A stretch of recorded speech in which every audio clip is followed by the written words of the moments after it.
Varicose veins కి సరైన చికిత్స కోసం సంప్రదించండి ఎవిస్ హాస్పిటల్. నమస్తే రమగారు. నమస్తే జయ. మహాశివరాత్రి శుభాకాంక్షలు అండి. మహాశివరాత్రి శుభాకాంక్షలు జయ. సుమన్ టీవీ ప్రేక్షకులందరికీ మహాశివరాత్రి శుభాకాంక్షలు. మహాశివరాత్రి, శివరాత్రి అనగానే మనకు ఫస్ట్గా గుర్తొచ్చేది జాగరణ అండ్ ఉపవాసం, ఈ రెండు కదండి. ఒక్కసారి వీటి గురించి మరొకసారి మాట్లాడుకుందామండి. ఏటా ఏటా వచ్చేది చలికాలాన్ని పోగొడుతుంది, శివశివ అంటూ చలిపోతుందని చెప్పు. అవును, ఎవ్రీ ఇయర్ శివరాత్రి పర్వదినం సందర్భంగా మనం మాట్లాడుకుంటూనే ఉంటాం. 6 సంవత్సరాలు మాట్లాడాం. సంవత్సరం అంతా మనకి శివరాత్రులు వస్తాయి. ప్రతి నెలలోనూ మాస శివరాత్రి విశేషంగా చేసుకుంటారు. దేవాలయాల్లో ప్రత్యేకంగా అభిషేకాలు జరుగుతాయి. శివ పంచాయతన పూజ అలవాటు ఉన్న వాళ్ళందరూ కూడా తప్పకుండా చేసుకుంటారు. కార్తీక మాసంలో రోజువారీ అభిషేకం చేసుకునే వాళ్ళు కార్తీక మాసం అంతా చేస్తారు. అవును, కార్తీక మాసంలో వచ్చేటువంటి శివరాత్రిని కూడా విశేషంగా చేసుకుంటాం. కార్తీకం వెళ్ళాక, మార్గశిరం వెళ్ళాక, మాఘం కూడా వెళ్ళిపోతూ ఉండగా ఈయన వస్తాడు ఇప్పుడు పరమేశ్వరుడు. మళ్ళీ ఇంకొకసారి ఈ శివరాత్రికి ఏంటంటే ఎవరైనా సరే ఒక్క మాట నమశివాయ అన్నా చాలు, ఒక్క బిల్వదళం స్వామి మీద పరమేశ్వరుడి మీద వేసినా చాలు, ఒక్క చిన్న చెంబెడి తీర్థము లేకపోతే 3 ఉద్ధరణల తీర్థం, ఒక్క పురుషుడు నీళ్ళైనా పరమేశ్వరుడికి అర్పించిన వాడికి కైవల్యం వస్తుందని చెప్తారు. అంత అద్భుతమైన పర్వదినం ఇది. నువ్వేం చేశావు అని కాదు, నువ్వు చేసింది ఏదినా ఆ రోజునున్న గొప్పతనం ఏమిటి అనేది ఇంపార్టెంట్. మీద ఆ రోజు యొక్క ప్రత్యేకత వల్ల ఈ రోజున ఏ చిన్నది చేసినా అది భగవంతునికి పోయి చేరుతుంది. దాని యొక్క ఫలితము ఆ పని చేసిన జీవుడి యొక్క కర్మల్ని తొలగించి అతనికి వైకుంఠ ప్రాప్తి, కైలాస ప్రాప్తిని పొందిస్తుంది, కైవల్యమే లభిస్తుంది. అది కావాలంటే ముందు ఈరోజు శివరాత్రి అనే గమనం ఉండాలి. గమనం లేని వాడికి కూడా వస్తుందని చెప్తాం కథల్లో. గమనంతో చేస్తే మహా అద్భుతం. తెలుసుకుని చేసిన పని ఇంకా అద్భుతంగా కుదురుతుంది కదా. చేతకాని తెలియని వాడికి కూడా భగవంతుడు కైవల్యం ఇస్తాడు. చేతయి తెలుసుకుని విధి విధానాలు పాటిస్తూ చేయవలసింది విధిగా చేస్తే దాని ఫలితం బాగుంటుంది. ఇప్పుడు కైవల్యం ఆ రోజున మరణించిన వాడికి కైవల్యం లభిస్తుంది. తర్వాత మరి జీవించే ఉంటే మన సంగతి, మనకేం లభిస్తుంది? పరమేశ్వర అనుగ్రహం లభిస్తుంది. మన జాతకంలో ఉన్న గ్రహదోషాలు పోతాయి. మన కర్మల్లో దుర్విపాకం ఏదైనా ఉంటే అది తగ్గుతుంది. మనం ఇంకా పడవలసిన కష్టం ఏదైనా ఉంటే అది చిన్నదవుతుంది. భగవంతుడికి మనం దగ్గరవుతాం. దానికోసమని మనం ఇట్లా పర్వదినాలు వచ్చినప్పుడు ప్రత్యేకంగా చెప్పుకుంటాం. ఈరోజు గమనంతో తలస్నానం చేయండి శివరాత్రి అని చెప్పి, కుదిరినంత వరకు ఏదైనా ఒక చిన్న శివాలయమైనా మన పక్క సందులో ఉన్నదానికైనా వెళ్ళి ఒక్కసారి ప్రతిష్ఠ చేయబడిన పరమేశ్వరుణ్ణి చూసి రండి. శివలింగాన్ని చూడండి. కుదిరితే 2 మారేడు దళాలు స్వామికి సమర్పించి కాస్త నీళ్లు పోయటానికి అవకాశం ఉంటే పోయండి. అభిషేకం వాళ్లే చేస్తూ నిన్ను చూడు నీకు తీర్థం ఇస్తామంటే అభిషేక తీర్థం పుచ్చుకోండి. భస్మాన్ని ధరించండి. నోటితోటి ఓం నమ శివాయ అనుకోండి. పంచాక్షరిని, ప్రణవ పంచాక్షరిని వదిలిపెట్టకుండా ఉంటే చాలా మంచిది. ఏదో మాట్లాడుకుంటూనే ఉంటాం, పనులు పాటలు ఉంటాయి కదా, ఆఫీసులు ఉద్యోగాలు ఉన్నవాళ్ళు అవి ఉంటాయి. సంసారంలో ఉన్న వాళ్ళకి జంజాటం తప్పదు. జంజాటంతో పాటే పంచాక్షరిని వదిలిపెట్టద్దు. దీంతో మీరు ఈ రోజున దుర్భాషలు ఆడకండి. మీరు ఎవరిని తిట్టినా శివుని తిట్టినట్టేననుకోండి. దుర్భాషలు ఆడద్దు, పోట్లాటలకు దిగద్దు, హక్కులు జమాయించేందుకు ఉద్దేశంలోకి వెళ్ళబోకండి. ఈ రోజున భగవంతునికి సమర్పించండి. ఈ రోజుని ఆయన కోసమే, అంతే. ఆ ఉద్దేశంతో చేస్తే మీరు చేయగలిగినంత ఉపవాసం, చేయగలిగినంత జాగరణ, ఇవ్వగలిగినంత సేవ ఇవ్వండి. వీటిలలో మార్పు లేదు, మానద్దు. ఓకే, మేము ఉపవాసం ఉండవండి, ఏదో తినేస్తాం. బ్రేక్ఫాస్ట్ మానేయగలిగితే మానేయండి. ఆఫీస్ ఉంది, ఉపవాసాలు మానలేరు. సాత్వికమైన ఆహారం తీసుకోండి. అది ఇంట్లో పొద్దున్న దేవుడికి నివేదన పెట్టింది తినండి, ఉపవాసమే అది. ఈయనకి అన్నం తినకూడదు లాంటివి ఏమంటారు, మనం ఏకాదశికి చెప్పినట్టుగా ధాన్యంలో మురాసురుడు ఉంటాడు కాబట్టి అన్నం వర్జేతన్నారు, అన్నం వర్జించమన్నారు. కానీ శివరాత్రిగా అన్నం వర్జించాలన్న నియమం లేదు, ఆ మాట చెప్పటల్లా. ఉపవాసం ఉండాలి. ఆ ఉపవసించేటప్పుడు అవకాశాన్ని బట్టి ఉపవసించండి. ఏదైనా పళ్ళు, ఫలాలు, పలహారము తీసుకోండి. శివనామస్మరణలో సమయం గడపండి చక్కగా.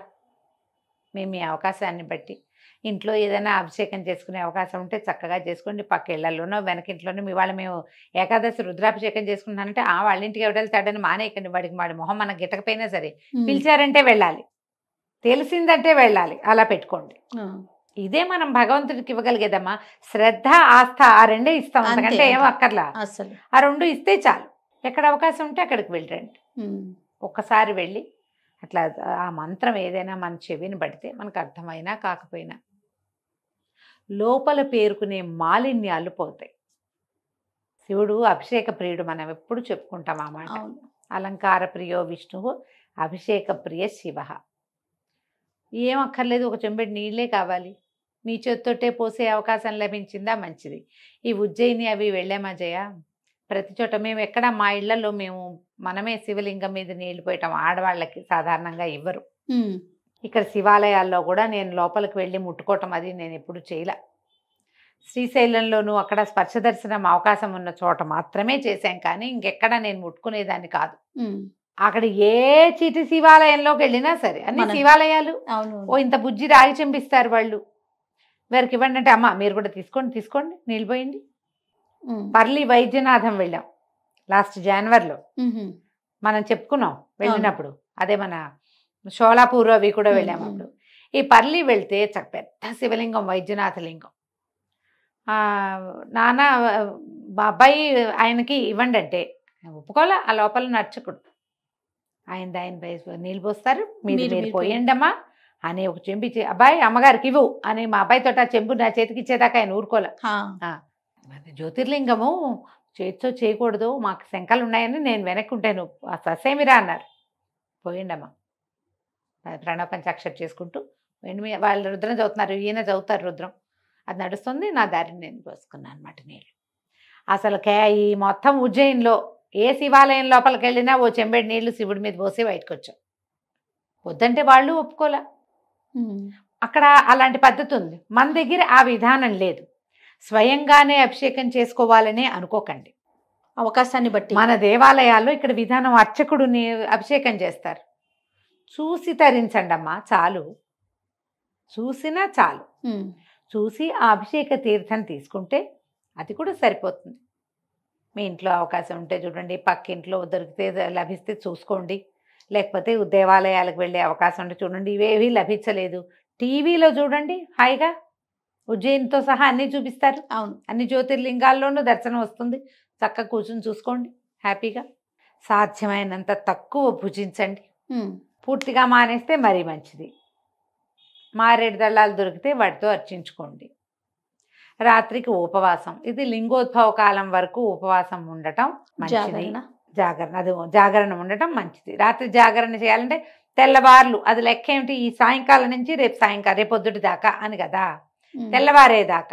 తెల్లవారేదాకా ఉండగలిగే వాళ్ళు ఉంటారు, ఉండలేని వాళ్ళు ఉంటారు కదమ్మా. అందరి వల్ల అవద్దు కదా. ఈ వీళ్ళల్లో ఏం చేయొచ్చు మనం, లింగోద్భవాలంటే రాత్రి 1:30 అలా అయ్యేసరికల్లా ఇది ఏకాదశి రుద్రాలు అయిపోయి లింగోద్భవ కాలంలో ఆఖరి పూజ చేస్తారు. ఆ తర్వాత ఇంకా జాగరణే, భజన చేసుకుని జాగారం చేస్తారు.